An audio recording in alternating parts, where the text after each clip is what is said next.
Assalomu alaykum meni jajji bolalarim. Bugungi hikoyamiz Hakam keksa daraxt deb nomlanadi. To'qilgan har bir ertakda haqiqat tolalari bor.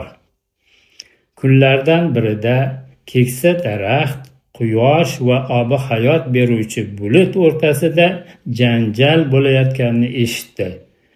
U ularni murosasiga keltirishga qaror qildi va buning uchun bir hiyla ishlatdi.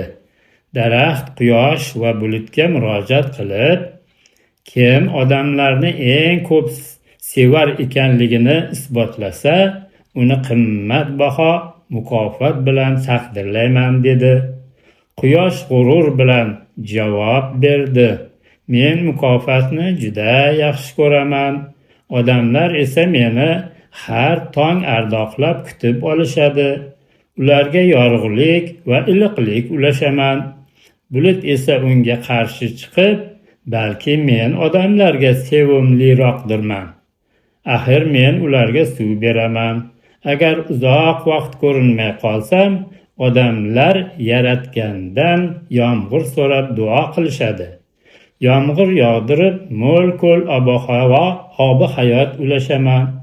Keksa daraxt muloyimlik bilan dedi: sizlarni qaysi biringiz g'olib ekanligingizni odamlarni hukmi bilan aniqlaymiz.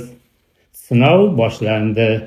Quyosh odamlar issiqdan bahramand bo'lishlari uchun o'z nurini yer yuziga to'ka boshladi. Kunlar o'tib, jazirama avj oldi. Nihoyat odamlar dod deyishdi: ey quyosh, issiqdan o'lgudek bo'ldik. Sarqinlik qayerda? Bulutli kunlar qachon keladi? Bu gaplarni eshitib, quyosh g'amgin bo'lib qoldi.